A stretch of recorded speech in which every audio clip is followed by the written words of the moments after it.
శుక్లాంబరధరం విష్ణుం శశివర్ణం చతుర్భుజం ప్రసన్నవదనం ధ్యాయేత్ సర్వవిఘ్నోపశాంతయే. చంద్రోదయాది వర్ణనము. తారకాక్షుడు మరణించిన తర్వాత మయుడు ప్రమదులను తరిమి భయావృతులై ఉన్న దానవులతో ఇట్లనెను: దానవేంద్రులారా, ఇప్పుడు నేనును మీరును ఏమి చేయవలనో చెప్పుదును వినుడు. చంద్రుడు పుష్య నక్షత్రంతో కలిగి పుష్యయోగం వచ్చినప్పుడు క్షణకాలం త్రిపురంలో ఒకటగను. ఇది కోకిల కుహూధ్వనికి పట్టినంత కాలము. ఆ సమయాన మనల్ని వార్ధకం మింగివేయును. అది పుష్యయోగ సమయమని నేను వ్యవస్థ చేసినాను. ఆ ముహూర్త కాలంలో ఈ మూడు పురముల ఏకత్వాన్ని గుర్తించిన దేవతలతో ఎవడైనా ఒకే బాణంతో త్రిపుర దుర్గాన్ని చూర్ణం చేయును. కావున ప్రాణములను బలములు ఉన్నంత వరకు దానవులందరూ యుద్ధం చేసి పురరక్షణ చేయడు. మహేశ్వరుని రథం ఒకటి సర్వప్రాణి భయంకరమైనది. దాన్ని మీరు ఎట్లయినా అడ్డగించి అతడి బాణప్రయోగం చేయకుండానట్లు చూడడు. ఏలాన దేవతలు అదే పనిగా పుష్యయోగానికి ఎదురు చూచుచుందరు. మీరది గమనించడు. మయుని మాటలు విని యముని వంటి త్రిపుర దానవులు మాటిమాటికి సింహనాదములు చేసి మయునితో ఇట్లనిది: మయా, మేమందరము నీవు చెప్పినట్టు చేసేదము. శివుడి త్రిపుర దుర్గంపై బాణం ప్రయోగించకుండా వారించదము. రుద్రుని సంహరించుటకై యుద్ధం చేసేదము. ఈ త్రిపుర దుర్గం కల్పాంతం వరకు స్థిరంగా ఉండనైనా వలెను, లేదా ఈ ఆకాశ సంచారయుగ త్రిపురమున దానవుడొక్కడునూ లేకుండా అయినా పోవలను. నీవు మమ్మలను విడవనంత వరకును మేమును మా ధర్మం విడవము. లోకమున దేవతలు కానీ దానవులు కానీ లేకుండా పోవుట మానవులు చూడగలరు అని దానవులు పలికిరి. ఇంతలో ప్రదోషమయ్యను. త్రైపుర దానవులు ఎల్లరూ శృంగారభావ పూర్ణులై మన్మధుని సందేశ హరుల వలె అయిరి. క్రమంగా భగవానుడకు చంద్రుడు ఉదయపర్వతంపై మిగుల ఎర్రనై ఉదయించుచు చీకట్లను పారద్రోలుచు ఆకాశాన్ని విజృంభించసాగెను. అతడు సరోజలంలో కలువపూల నడుమ విహరించు హంసవలెను, వైఢూర్య శిఖరంపై కూర్చున్న సింహం వలెను, విష్ణువక్షమందలి హారం వలెను ఆకాశాన కనబడుచుండెను.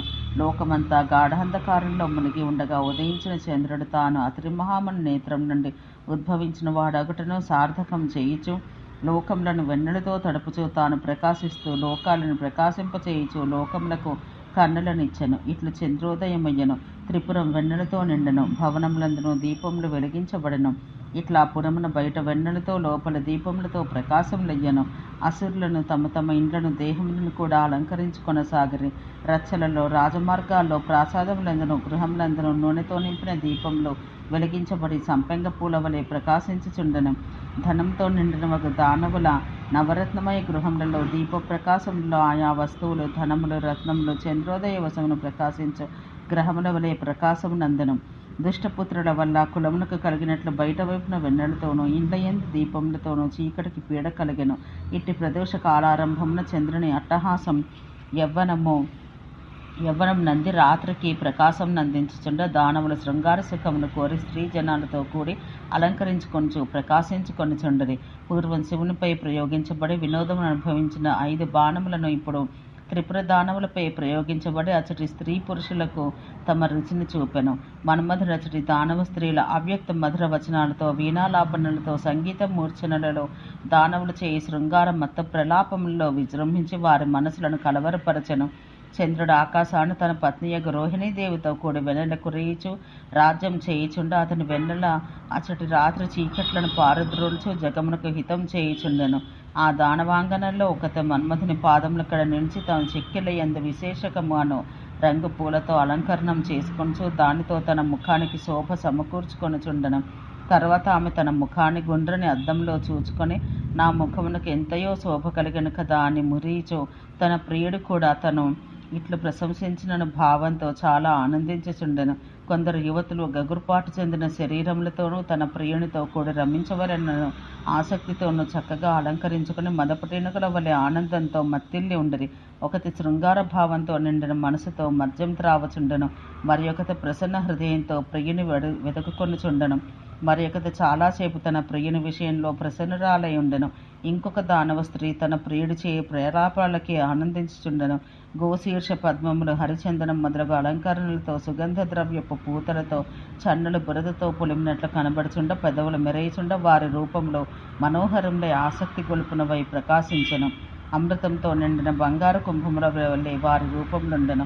కొందరు దానవులు ప్రియురాండ్రయందు అనురక్తులై వారి పెదవులను గాయపరచి వారు శీఘ్రంగా కోపించగా మరలా వారిని బ్రతిమాలు వినోదపెట్టి ఆనందపరచుండిరి.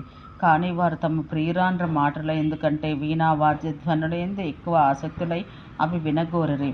కొందరు దానవులు తమ ప్రియురాండ్ర మధుర వచనాలు విన్నంత మాత్రాన కామబాణ వశీభూతులగుచుండిరి.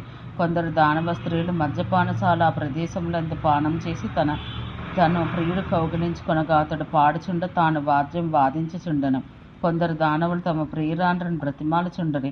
కొందరు తమ ప్రియురాండ్రలుగా వారికి నచ్చ చెప్పుచుండిరి. ఆ సమయాన త్రిపురాలయందలి సుగంధము మన్మథుని బాణపు పువ్వుల వాసనలు వెదజల్లుచుండెను. దానవుల్లో స్త్రీలు పురుషులు శృంగార భావ పరవశులగుచుండరని భావం. ఒకానొక దానవాంగన శయ్యపై సుఖంగా పండుకొని ప్రియుడు కౌగిలించుకొనగా పులకించి చెమర్చి లేత గడ్డి మొక్కల చిగురాకులతో అందగించుచున్న భూమి ఆ తృణాంకురములపై సన్నని మంచు చినుకులు కొత్తగా పడినప్పుడు ప్రకాశించినట్లు ఒప్పారను. చంద్రుని వెన్నెలతో శోభిస్తున్న త్రిపుర సౌధాగ్రములందు మాధుర్య భావ ప్రకటన వశమున కదులుచున్న ఆభరణాలను, ఒడ్డానపు గజ్జెలను, మలనూళ్ళందలి చిరుగజ్జెలను, చేయి ధ్వనులు, మన్మధుడు ప్రయోగించిన బాణాలు వచ్చి పడినప్పుడు అయ్యడు ధ్వనుల వలె మనోహరములై వినబడుచుండెను. ఒక దానవ స్త్రీ తన ప్రియునితో నీవు ఆశవపానములచే అలసితివి, అమితంగా నా చెక్కిలి ముద్దాడి ఆడి ఇంకనూ అలసితివి. నా పిరిదులు విశాలమైనవి, అవి బంగారు మొలనూలితో మనోహరములై మనోహర ధ్వని చేయుచున్నవి, పుష్టితో విశాలమై ఉన్నవి. నీవు వానిపై కూర్చుండి శ్రమ తీర్చుకొనము అనుచుండెను. ఇట్లా రాత్రి అందు త్రిపురములందరి రచ్చలు విశాల రాజవీధులను 4 వీధులు కలిసిన తావలు వెన్నెలతో నిండి ఒప్పుచుండెను. రాజమార్గముల మాటయే అందరినూ మర్చిపోయినట్టు అచట ఎవరు సంచరించక తమ తమ భవనములందరూ సౌధములందరూ సుఖించుచుండరి. కానీ కొందరు దైత్యులు పెద్ద గుంపుగా కూడి సాయంకాలానంతరం చంద్రునితో కూడిన నక్షత్రాల వలె ప్రకాశించుచుండరి. దానవులు తమ తమ భవనముల యందు వెన్నెల అట్టహాసముల నడుమ ఊయలందు మదలోల భావంతో ఊగుచూ ఆనందించుచుండిరి. వారి మనసులు తమ ప్రియురాండ్ర మలనూళ్ళందరి చిరుగజ్జల మూతలచే ఆకర్షించబడుచుండెను. దానవాంగనుల ఆ సమయాన వాడని పూలమాలలు ధరించి మిగుల ఉత్సుక భావంతో అతిహర్షంతో నిండి ఉండరి. భవనములందు ఈ దానవ స్త్రీల మధుర వచనములను, దిగుడు బావులందలి కలహంసముల ధ్వనులను ఒకే విధంగా మధురములై వినవచ్చుచుండెను. ఆ పురమందెల్ల చోటులందును వడ్డానముల అందములు, దానవ స్త్రీల మధురాంగ విన్యాసముల శోభలు ఎప్పుడును నవ్వలు చిందే బాలురు మన్మథ బాణములకు ప్రియ నివాసములకు దానవాంగనుల సౌందర్యాలు ఇవి ఆ పురమునందంతటా కనబడుచుండెను. వన్నెల వస్త్రములు, పైకెత్తి కట్టిన కేశపాసములు ధరించిన స్త్రీ పురుషులతో తరంగితమై మనోహరముగ వస్త్రములు, ఆభరణాలు ధరించిన జనంతో కూడిన ఆ త్రిపురపురి ఆ రాత్రి వేళ చంద్రునితో తారలతో కూడి వెలుగు ఆకాశం వలె ప్రకాశించెను. కదలికచే ధ్వనించుచూ తెగిపడిన మొలనూలలతో ఉడ్డానం నుండి చెదరి రాలిపడిన రత్నాలతో చిత్రకాంతులతో విరాజిల్లుచు త్రిపుర భువనములందలి శయ్యాభూమి చంద్రుని సమీపాన ప్రకాశించి చిత్తా నక్షత్రం వలె ప్రకాశించుచుండెను. వెన్నెలతో తలతలలాడు ఉద్యానములందు కోకిలల మనోహర ధ్వనుల నడుమ ఆ దానవుల త్రిపుర భవనమునందు మన్మథుడు తన బాణములను ప్రయోగించి ఆ శరములన్నీ వ్యయమైపోగా అతడు ఏమీయూ తోచక తిరుగుచుండెను. అంతలోనే దానవ పుంగవుల ఆ త్రిపురములందు రాత్రి మొగయగా వెన్నెల తగ్గుచు చంద్రుడు పడమట వాలెను. కొలదిసేపటిలో యుద్ధరంగాన నిలవబోవు శివుని తురగములే దేవశత్రువులకు దానవులకు చంద్రునికి ఒకేసారి ఒకే విధంగా క్షీణదశను కలిగించినట్లయ్యను. అస్తమిస్తున్న చంద్రుడు తరిగిన వెన్నెలతో వెలవెలపోవచ్చు ముళ్ళ పువ్వులను, కలువ పూలను, కర్పూరమును పోలిన కాంతితో కూడి భాగ్యక్షయం కలిగిన ధనవంతుని వలె వివర్ణుడై కనబడుచుండెను. అతని ఛాయ అంతా వ్యయమయ్యను.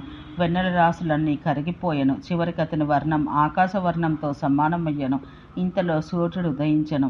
అతడు తన సారథియగు అర్ణునితో చంద్రుని కాంతిని అణగదొక్కెను. అతని బింబం మిగల కాచిన మేలిమి బంగారు వన్నెతో మెరయుచుండెను. ఇట్లతడు లోకమందల చీకట్లను మేఘముల పారద్రోలుచు ఉదయాద్రి శిఖరాన్ని చీల్చుకొని వెలికి వచ్చి ప్రకాశించగా ఇదిగో అని ఆనందించిరి. ఓం శాంతి శాంతి శాంతి.